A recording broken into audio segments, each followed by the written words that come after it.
मालिक की प्यारी साथ संगत जी, राधा स्वामी, बाबा जी के प्यारो, आज हम दादू साहब की वाणी दे रहे हैं। आप कहते हैं, दादू इस संसार में मुझसा दुखी न कोई, पीवे मिलन के कारण मैं जल भरया रोए। आप हमें समझा रहे हैं कि परमात्मा से मिलने के लिए जीव को कितनी दृढ़ता और कितनी कशिश की ज़रूरत है। हम जितने भी दुनियावी जीव हैं, परमात्मा की खोज में तो लगे हैं। अपने अपने सामर्थ्य के अनुसार हम उस परमात्मा को रिझाने की कोशिश कर रहे हैं, मगर संत महात्मा हमें क्या समझाते हैं? आप हमें समझाते हैं कि परमात्मा की अगर हम प्राप्ति या खोज कर रहे हैं तो हमें कितनी कशिश के साथ उस परमात्मा की भक्ति करनी है। संत महात्माओं का वाणी बयान करना या रचित करने का भाव सिर्फ हम दुनियावी जीवों को ये सही तरीके से समझाने की कोशिश है कि हम जिस भक्ति को करना चाहते हैं उसके अंदर कितनी प्रेम, कितनी दृढ़ता होनी चाहिए। हम दुनिया के जीव इस भाव में रहते हैं कि जो भी संत महात्मा हमें समझा रहे हैं, शायद वो अपनी कमाई का हिस्सा हमें मुफ्त में दे दें, यानी कि बिना करनी के, बिना मेहनत के हमें वो सौंप दें। जबकि आप हम उदाहरण बन के इस दुनिया में आते हैं, खुद भी करते हैं और हमें भी भक्ति करने का हुक्म देते हैं। आप हमें ये नहीं कहते कि नामदान ले लिया तो सारे काम बन गए, या सत्संग में आने लगे तो सारे काम बन गए। आप हमें बार बार अपने सत्संगों के ज़रिए इस बात का हौला देते हैं कि भाई करना तो पड़ेगा। अगर हम इस भूल में बैठे हैं कि बिना करे हमें सब कुछ मिल जाएगा, तो ये एक भरम है और एक झूठा मुकालता है जिसमें हम लगे हैं। सच तो ये है कि परमात्मा की भक्ति करे बिना परमात्मा को कोई भी प्राप्त नहीं कर सकता या उसका एहसास नहीं कर सकता। दादू साहब हमें समझा रहे हैं कि भाई बहुत लगन के साथ, पूरे भरोसे और विश्वास के साथ जब हम इस मार्ग पर चलेंगे तो हमारे अंदर एक कशिश और एक तड़प पैदा होगी। और जब वो तड़प पैदा होगी तो हमारी अवस्था क्या होगी, आप अपने कुछ दोहों के ज़रिए हमें समझा रहे हैं।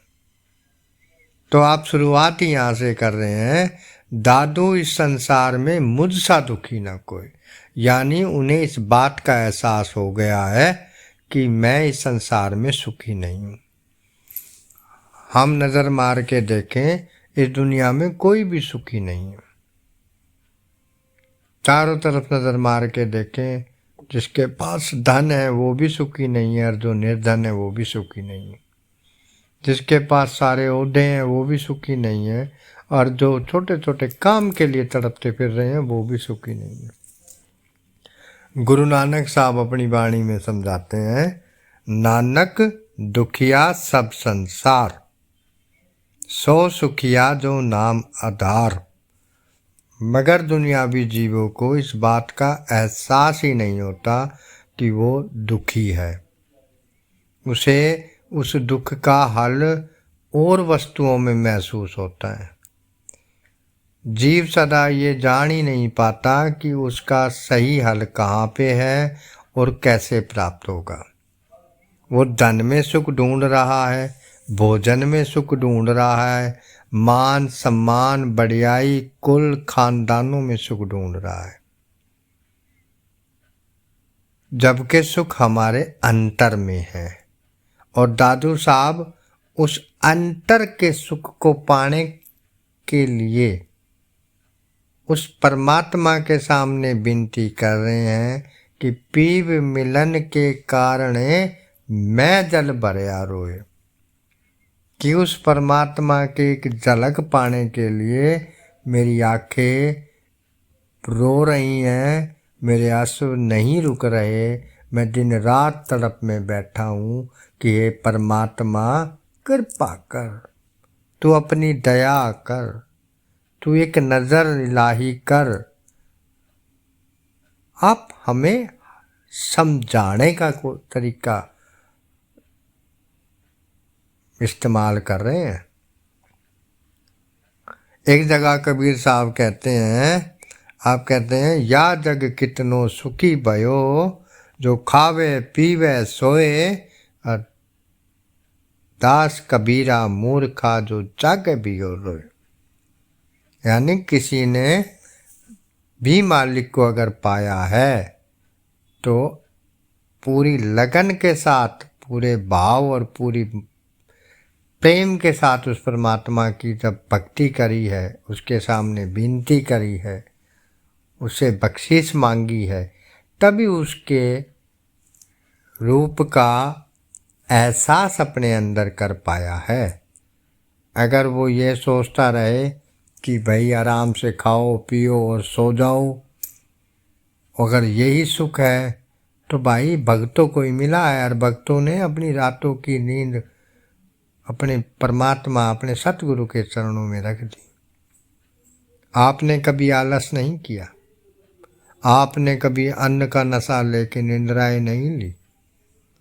आप हमें भी यही सिखा रहे हैं कि अगर परमात्मा से मिलने का शौक है तो भाई भक्ति तो करनी पड़ेगी। एक मुसलमान फकीर का कलाम है, अगर है शौक मिलने का तो हर दम लो लगाता जा। कि अगर उस परमात्मा से मिलने की चाहत है, तेरा शौक है ऐसा कि मुझे उससे मिलना है, तो हर दम लो लगाता जा, कि हर पल उस मालिक का सिमरन कर, उसकी याद में डूबा रहे। अगर हम गफलत में रहेंगे कि कल कर लेंगे या बाद में कर लेंगे, तो भाई एक झूठा दिलासा है, और ये दिलासा हमें अंतर से मन दे रहा है। वो हमें इतना भ्रमित कर रहा है कि अभी तो बहुत वक्त है, हम कर लेंगे, जबकि हम सभी जानते हैं हमारे सामने हमारे जानने वाले सैकड़ों हमारी आंखों के सामने से चले गए, जिन्हें हम जानते थे, हमारे परिवार के भी थे, हमारे प्यारे भी थे, जिनके साथ हमारा रोज़ का बैठना उठना भी था, आज उनकी हस्ती नहीं है।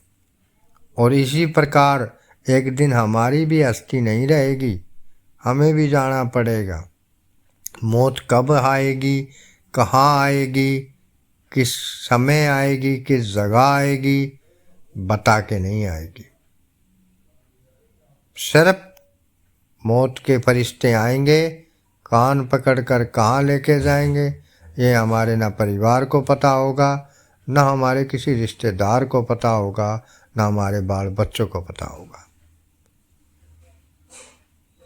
वहाँ जाके हमें हमारे कर्मों के अनुसार उस दिशा में भेज दिया जाएगा जैसे हमारे कर्म होंगे। अगर हम झूठे मुकालते में बैठे हैं कि हमारे सतगुरु पूरे हैं, हमारे सत्संग पूरे हैं, ये मुकालता भाई ये झूठी दिलासा है। बाबा जी अक्सर सत्संग में समझाते हैं, भाई जीते जी अगर हमने पहचान नहीं करी ना, तो मरने के बाद तो झूठा मुकालता है भाई, झूठा भरोसा है। जीते जी इस एहसास को करना है। तो आप हमें समझा रहे हैं कि भाई ऐसी भक्ति करनी है, ऐसी विरह और प्रेम की भक्ति करनी है, जब हम बार बार उस सिमरन को दोहराएंगे, सतगुरु के बताए हुए उस रास्ते पर चलने की कोशिश करेंगे, तो दादू साहब कह रहे हैं कि हमारी हालत भी ऐसी होगी कि हमारे पल्स मालिक के आगे यही विनती करेंगे, आंखें भर जाएंगी, दिन रात हम उसको याद करेंगे। मगर अब फिलहाल में हमारी हालत कैसी है? बीका साहब हमें समझा रहे हैं कि बीका भुक्का को नहीं, गठरी सब की ला, ग्रह खोल नहीं जानते ताही फिरे कंगाल। ये हालत है आज हमारी कि परमात्मा तो हमारे अंदर ही बैठा है, मगर हमने उस गांठ को खोलना नहीं सीखा, जिस गांठ के कारण हम और वो अपने आप को अलग अलग समझ के बैठे हैं। अपनी पहचान नहीं करेंगे, ये एहसास नहीं आएगा कि मैं कौन हूँ, तो इसी अंधेरे में आए हैं और इसी अंधेरे में चले जाएंगे। जिस दिन ये सपना टूटेगा, हमें मौका भी नहीं मिलेगा कि हम माफ़ी मांग सकें। शेख फरीद साहब कह रहे हैं कि भाई चार गवाए हंड के, चार गवाया सम, लेखा रब मंगेसिया तू आयो केड़े कम। भाई पूछ लेगा किस काम के लिए भेजा था? दुनिया के काम धंधों के लिए, या सोने के लिए, आराम करने के लिए, या भोगों की चाहतों में भटकने के लिए? जिस काम के लिए तेरे को भेजा गया था उस काम को तो निभा के आता, और फिर 84 तैयार रखी है।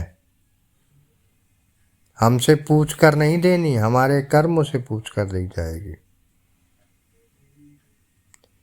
आगे फिर दादू साहब कहते हैं, जब लग शीश न सो पही, तब लग इश्क न होई, आशिक मरने ना डरे, पिया प्याला सोई। आपका कहने का भाव है कि जब तक आपके अंदर वो कशिश नहीं पैदा होगी, तब तक आप अंतर में नहीं जा सकते। और आप कहते हैं कि जब लग शीश ना सौंपई, शीश सौंपने का भाव अपनी कौन से अपनी सूरत को अपने शरीर से निकाल के माथे के बीच में लेके जाना। जीवत जी मरिए भवसागर तरिए, जीते जी मरने के प्रोसेस को ही शीश देना कहा गया है। कि जब हम अपने गुरु के बताए सही मार्ग पे चल के सही तरीके से उसको निभाते हुए जब अपनी आत्मा को, इस सूरत को पूरे शरीर से खींच के माथे के बीच में लेके आएंगे, तब हम उस मालिक के सच्चे सेवक कहलाने के लायक बनेंगे। और जीते जी मरने का मार्ग है, लफ्जों का मार्ग नहीं है। लफ्जों से, किताबों से ज्ञान हासिल करके भक्ति नहीं हो सकती भाई। गुरु के वचनों पे चल के, उस सिमरन को करके, उस युक्ति को अपना के अपने आप को उस परमात्मा के सरेंडर करेंगे, अपने सतगुरु के चरणों में ले जाके अपनी सूरत को रखेंगे, तभी उस मालिक के प्यारे बनने के लायक बनेंगे, तभी उस मालिक के प्यारे बन पाएंगे। और आप कह रहे हैं आशिक मरने ना डरे, हम तो डरे बैठे हैं,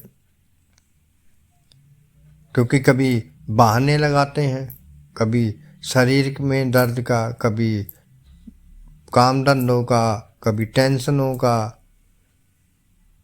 क्योंकि हमें उस चीज़ का एहसास नहीं है कि परमात्मा की भक्ति हमारे लिए कितनी ज़रूरी है। वो हमारे लिए ज़रूरी है, हमारे संतों के लिए नहीं। हमारे गुरुओं को उससे कोई फ़ायदा नहीं होना, हमें उसका फ़ायदा है। हमें आज तक एहसास नहीं है। तो आप कह रहे हैं कि भाई आशिक मरने ना डरे, पिए प्याला सोई, कि कोई भागो वाला, कोई बिरला, कोई मालिक का प्यारा ही उस प्याले को पी सकता है। स्वामी जी महाराज कहते हैं, यह धुन तो है अगम लोक की, पकड़े संत सिपाही। कि भाई कोई मालिक का प्यारा, कोई बिरला ही उस चीज को निभा सकता है। वरना हम सब अपनी हालत जानते हैं। जाते हैं, सुनते हैं, वचनों को सुनते हैं, सुनने के बाद कितना अमल में लाते हैं हम सब जानते हैं। मगर आप कौन सा अमल मांग रहे हैं कि भाई जीवत जी मरना है। मीराबाई कह रही है, सुरली ऊपर सेज हमारी, सुरली ऊपर सेज पिया की, किस विधि मिलना होए। कि भाई इतना सहज नहीं है कि सत्संग गए, घर आए, थक गए, हार गए, कल करेंगे, परसों करेंगे। किसको धोखा देने में लगे हैं? खुद को। संतों और महात्माओं का तो इससे कोई फायदा नहीं होना। अगर हम नहीं करेंगे तो आगे जाके परमात्मा को जवाब भी हम नहीं देना है। संत उनके साथ खड़े होंगे जो उनके वचनों पे अमल करेंगे, नहीं तो भाई छूट जाएंगे, मैं मेरी में रह जाएंगे। वहाँ जाके हम अगर अपने सतगुरुओं का नाम भी लेंगे तो हम क्या मुँह लेके विनती करेंगे? क्योंकि हमने तो उनके हुक्म को कभी माना नहीं, उनके वचनों पे कभी चलने की कोशिश नहीं करी। जब अगर हमने कोशिश ही नहीं करी, जब हम उस पर अमल ही नहीं कर पाए, तो फिर क्या मुँह लेकर विनती करेंगे परमात्मा के सामने कि बख्श दे? वो तो पूछेगा, लेखा रब मंगेसिया तू आयो केड़े कम, किस काम के लिए भेजा गया था पूछेगा। जवाब नहीं होगा हमारे पास। तो दादू साहब हमें बड़े प्यार से समझा रहे हैं कि भाई ये बहुत वीरों का काम है, कमजोरों का रास्ता नहीं है। कोई सूरमा इस मार्ग पर चलेगा? बिरला वही है जो अपने गुरु के वचनों को माने। गुरुमुख भी वही है जो अपने सतगुरु के वचनों पर अपने जीवन को न्यौछावर करे, अब तन मन धन सब सतगुरु को सौंपे। हमारी हालत तो चतुराई की है, हम तो वो चीजें सौंपते हैं, बुद्धि लगाकर सौंपते हैं। समय सतगुरु ने हमसे मांगा है कि भाई 10वीं समय देना है अपने दिन का, वो नहीं निभा पाते। आपने दसवंत मांगा अपनी कमाई का, हम वो नहीं निभा पाते, और हम अपने आप को गुरुमुख सेवक समझने की कोशिश कर रहे हैं। इस झूठे मुकालते में बैठे हैं कि सतगुरु हमें भवसागर के पार लेके जाएगा, तो ये मुकालता ही रह जाएगा भाई। फिर हमें हिसाब देना पड़ेगा और 84 में जाना पड़ेगा। मालिक का कानून अटल है, ऐसा कोई कानून नहीं बनाया परमात्मा ने कि कोई सत्संग में उनके में जाने लगा या उन्होंने अपनी इच्छा रख दी कि नाम पकड़ दे तो उनको फिर तारना पड़ेगा या वो भवसागर के पार जा सकते हैं। कोई ऐसा कानून नहीं है। मालिक का खुद का कानून है कि जो इस युक्ति को निभा के पूरी ईमानदारी के साथ अपने संतों अपने गुरुओं का वचन मान के अपना जीवन भक्ति में लगाएगा, वही भवसागर के पार जा सकता है। ऐसा कोई कानून नहीं है कि महापुरखों की सोबत करके और उनका कहना ना मान के हम भवसागर के पार जा सकते हैं, तो ऐसा कोई कानून नहीं है। संतों और महात्माओं को कितना गला फाड़ फाड़ के बोलना पड़ता है, मगर हमारे को कोई असर नहीं है। तो आगे फिर कह रहे हैं, विरह वियोग न सह सको, मुँह पे सहा ना जाए, कोई कहो मेरे पीव को दरस दिखावे आई। कि जब हम उस परमात्मा की भक्ति में बैठेंगे तो इतनी दृढ़ता के साथ उस मालिक के आगे विनती करनी होती है, इतनी दृढ़ता के साथ उस भजन बंदगी में जाके बैठना होता है कि जब तक रोज रोज ये विनती करनी है कि जब तक तेरे दर्शन ना होए मैं कैसे रह पाऊँ।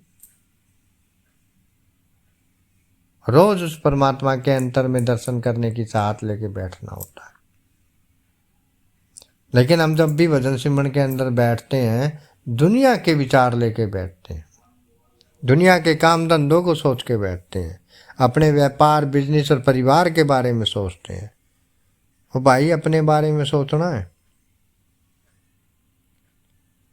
कि मेरा क्या बनेगा, मौत ना जाने किस पर आ जानी है।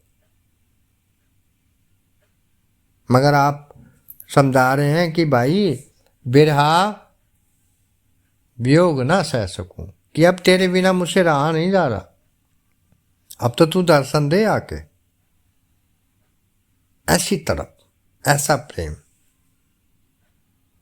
फिर आगे अंत में समझाते हैं, विरह है वियोग न सह सकूं, तन मन डरे न धीर,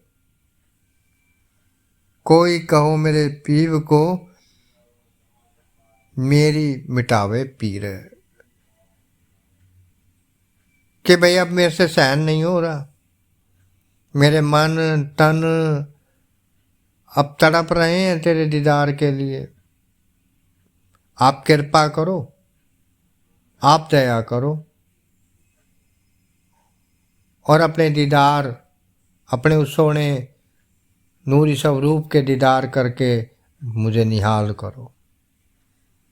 ऐसी चाहत लेके जब हम परमात्मा की भक्ति में लगेंगे और रोज रोज अपने गुरुओं पे भरोसा करके, उनकी बताई हुई युक्ति पे भरोसा करके, पूरे भाव के साथ, पूरी श्रद्धा के साथ विनती और प्रार्थना करेंगे तो मालिक दीदार बख्शेगा और इस 84 के चक्कर से हमारा सदा सदा के लिए छुटकारा कर देगा। इसलिए हम सभी को चाहिए दादू जी महाराज की इस वाणी के कुछ अंगों को जो आज जिन पर विचार करा गया है, इन पर हम भी विचार करके और अपने जीवन को अपने संतों और अपने सतगुरुओं के बताए मार्ग पर ले जाने की कोशिश करें। रोज़ भक्ति करनी है, रोज़ मालिक को याद करना है, पूरी श्रद्धा और प्रेम के साथ मालिक से विनती करनी है। हम बोलण आ रहे हैं, हमारे गुनाहों की तरफ ना देखो, और कुछ देना ही चाहते हो तो तेरी भक्ति का दान दे। अगर कुछ देना ही चाहते हो तो अपने नूरी स्वरूप के दीदार बख्श। अगर कुछ देना ही चाहते हो तो अपने चरणों में मेरा मत्था टेकने की मुझे ताकत बख्श। और परमात्मा इतना दयावान है, वो दया का सागर है। हमारी छोटी सी विनती में ही वो हमें सदा के लिए 84 से छुटकारा करा देगा। राधा स्वामी।